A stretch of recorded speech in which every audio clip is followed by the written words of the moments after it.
अनुभव क्रमांक 1.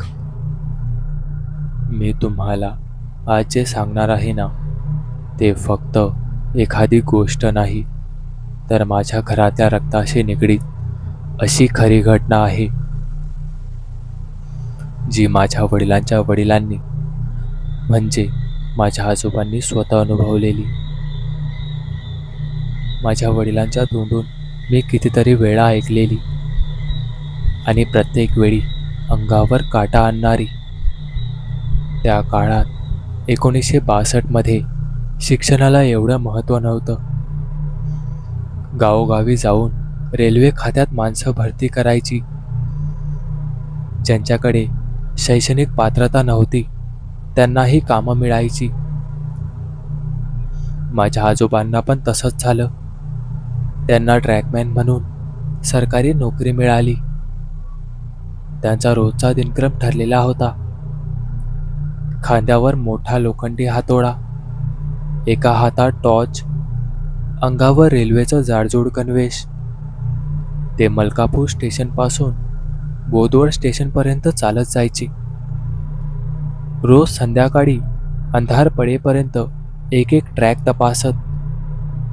कुठेही हुक सेल झाला, रेल्वेच्या गाड्यांना धोका निर्माण होईल असा भाग दिसला तर जागच्या जागी हातोड्याने दणका देऊन दुरुस्ती करायची. आणि असं करत करत रात्री उशिरा ते बोदवडपर्यंत पोहोचायचे. मध्यभागी असलेलं घाणखेड गाव हे त्यांचं नेहमीचं जेवणाचं ठिकाण. तिकडे एखाद्या टपरीवर थांबून भाकरी भाजी खायची, थोडं पाणी प्यायचे आणि नंतर पुन्हा रुळांच्या वाटेने अंधार फाडत निघायचे. त्या रात्रीची कहाणी, ज्याने आजवर माझ्या अंगावर काटा आणलाय, ज्याने आजोबांचा जीव अक्षरशः टांगणीला लावला होता. त्या दिवशीही सगळं नेहमीसारखं सुरू झालं. आजोबांनी घाणखेडला थांबून पोटभर जेवण केलं. वेळ होती जवळपास अर्ध्या रात्रीची. चंद्र ढगांमागे लपलेला, आकाशात काळोख पसरलेला. रेल्वे ट्रॅकवर फक्त त्यांच्या टॉर्चचा पांढुरका उजेड. ते शांतपणे बोदवडच्या दिशेने चालू लागले आणि तेव्हाच त्यांच्या कानावर एक आवाज आला. कुणीतरी हाक मारत होतं, काका, अहो काका. आजोबा थांबले. मागे पाहिलं, समोर पाहिलं, पण कुणीच नव्हतं. ते पुन्हा पुढे चालू लागले आणि पुन्हा तोच आवाज, आता अगदी जवळून. काका, अहो थांबा, मीच बोलतोय, थांबा ना. आजोबांनी घाईघाईने टॉर्च लावला आणि त्यांना दिसलं, पांढऱ्या शुभ्र पोशाखातला एक माणूस सरळ रुळांवरून त्यांच्या दिशेने येतोय. त्याचा चेहरा मात्र सावलीत दडलेला. आजोबांना आश्चर्य वाटलं. हा मला काका का म्हणतोय? कोण आहे हा? पण विचार करण्याआधीच तो माणूस अचानक धावत पुढे गेला आणि समोरच्या रुळांच्या टोकाशी पोहोचताच थेट खाली खोल दरीत कोसळला आणि पडताना कानठळ्या बसवणारा आरडा, वाचवा वाचवा वाचवा वाचवा. आजोबा क्षणभर स्तब्ध झाले. त्यानंतर त्यांनी धावत टॉर्च त्या दरीकडे लावला. कोण पडला? कुणी आहे का? असं ओरडत ते दरीत उतरले. खालून वाहणाऱ्या वाऱ्याचा शिंकारा, झुडपं हलतानाचा सडसडता आवाज आणि काळोखात फिरणारा टॉर्चचा प्रकाश. पण आश्चर्य म्हणजे तिथं कुणीच नव्हतं. संपूर्ण दरी पालथी घातली, पण तो पांढऱ्या कपड्यातला माणूस कुठेच दिसेना. थकून भागून आजोबा एका रेतीच्या ढिगावर बसले. श्वास घ्यायला तेवढाच वेळ मिळावा म्हणून खिशातून बिडीचं बंडल काढलं. माचीस पेटवली आणि बिडी पेटवून धूर सोडला. पण तेवढ्यातच त्यांच्या आजूबाजूला अचानक 4-5 अनोळखी माणसं उभी राहिली. त्यांचे डोळे लाल भडक, चेहऱ्यावर थंडगार हास्य. ते एकदम जवळ येऊन म्हणाले, मधुकर, अहो मधुकर काका, आम्हाला पण एक एक बिडी द्या. आजोबांचा घसा कोरडा पडला. हे लोक माझं नाव कसं घेतायत? त्यांच्या अंगातलं रक्त गोठलं. ते घाईघाईने उठले. त्यांच्या हातातली बिडीचं बंडल आणि माचीस त्यांनी जवळच्या रेतीत पुरून टाकली आणि घाईघाईने दरीतून वर चढू लागले. पण वर पोहोचताच त्यांना धडकी भरवणारा दृश्य दिसलं. वर ट्रॅकवर तेच 4-5 लोक उभे होते. ते घोर आवाजात पुन्हा हाक मारत होते, मधुकर काका, थांबा, आमच्यापासून पळून जाता येणार नाही. आजोबा थरथरत धावत सुटले. त्यांच्या हातातला टॉर्च इकडे तिकडे हालत होता.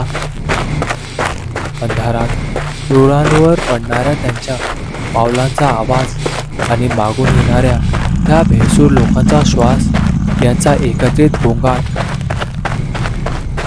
कधी ते लोक मागून दिसत, कधी अचानक समोरच उभे राहून गायब होत. कधी त्यांच्या खांद्याला हात लावल्यासारखं वाटायचं, पण मागे वळून पाहिलं की काहीच नसायचं. आजोबांचा जीव घाबरून खशात आला. ते धावत बोदवड स्टेशनच्या दिशेने सुटले. शेवटी कसाबसा श्वास गुदमरल्यासारखा होत ते बोदवड स्टेशनवर पोहोचले. तेवढ्याच जोरात PC मास्टरच्या ऑफिसमध्ये शिरले. घामानं निथळत थरथरत त्यांनी सगळी हकीकत सांगितली. मास्टरनी त्यांना शांत बसवलं, पाणी दिलं आणि थंड आवाजात म्हणाले, मधुकर, त्या संकटातून वाचलात हेच तुमचं भाग्य. कारण त्या दरीत पडलेला माणूस, तो कित्येक वर्षापूर्वी अपघातात रेल्वेखाली चिरडून गेलेला. त्याचा आत्मा अजूनही या रुळांवर भटकतोय. आजोबांच्या अंगावर शहारे आले. त्यांनी त्या रात्रीनंतर कधीही एकट्यानं ट्रॅकवर चालायची हिंमत केली नाही.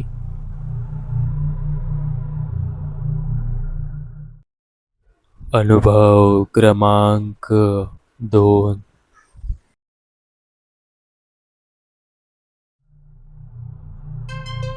फोन अचानक जोरात वाजला.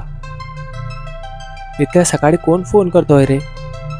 अर्धवट झोपेतच मी फोन सायलेंटवर टाकून पुन्हा डोळे मिटले. थोड्या वेळाने उठलो तसा मोबाईल हातात घेतला.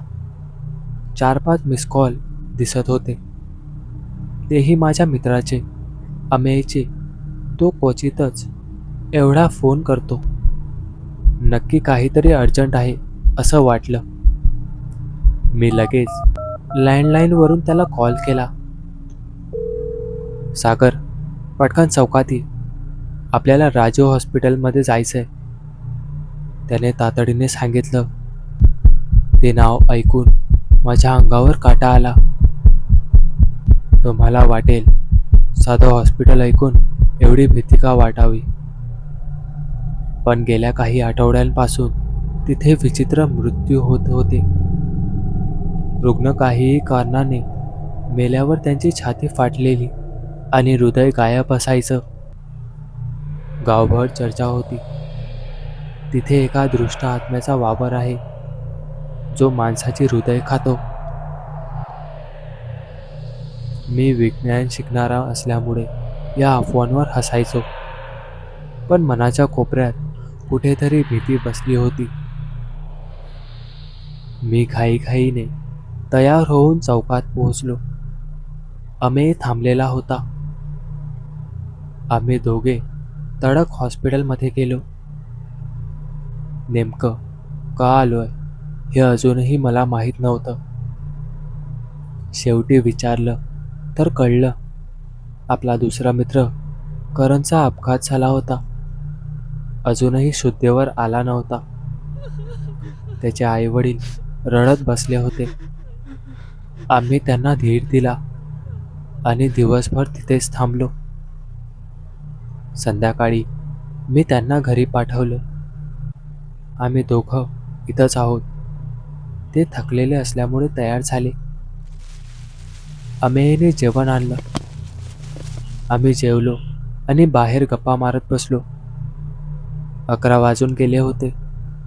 हॉस्पिटलच्या आतून रुग्णांचे खोकणे, कुजबूज, श्वासांचे आवाज येत होते. वातावरण भीषण शांत झालं होतं. मी कंटाळलो म्हणून अमेयला सांगितलं, मी थोडं बाहेर फिरून येतो. रस्त्यावरचे दिवे बंद होते. मिट्ट अंधार पसरलेला होता.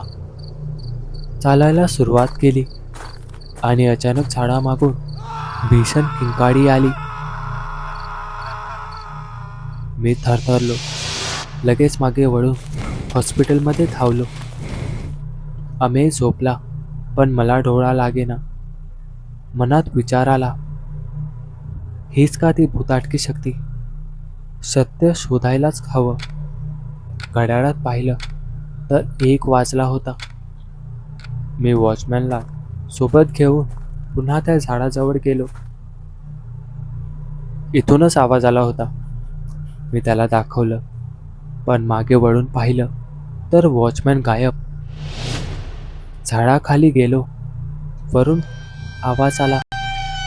मी नजर वर केली आणि माझे डोळे विस्फारले.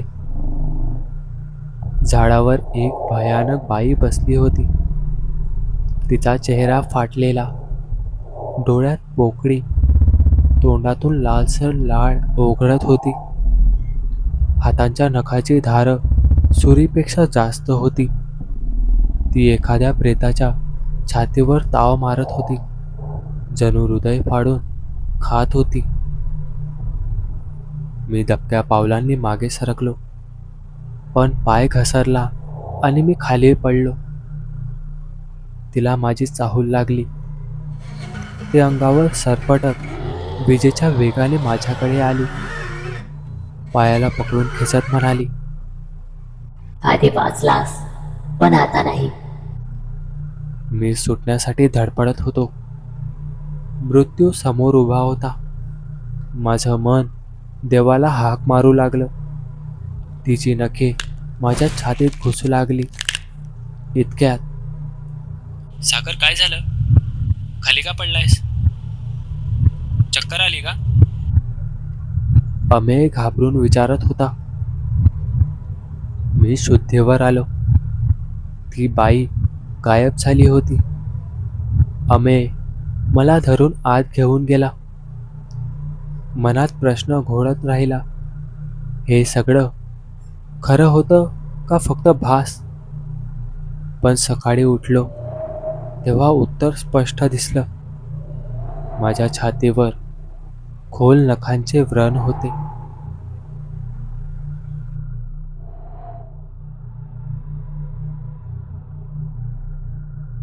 जर तुम्हाला ही कथा आवडली असेल तर या व्हिडिओला लाईक आणि शेअर करायला विसरू नका.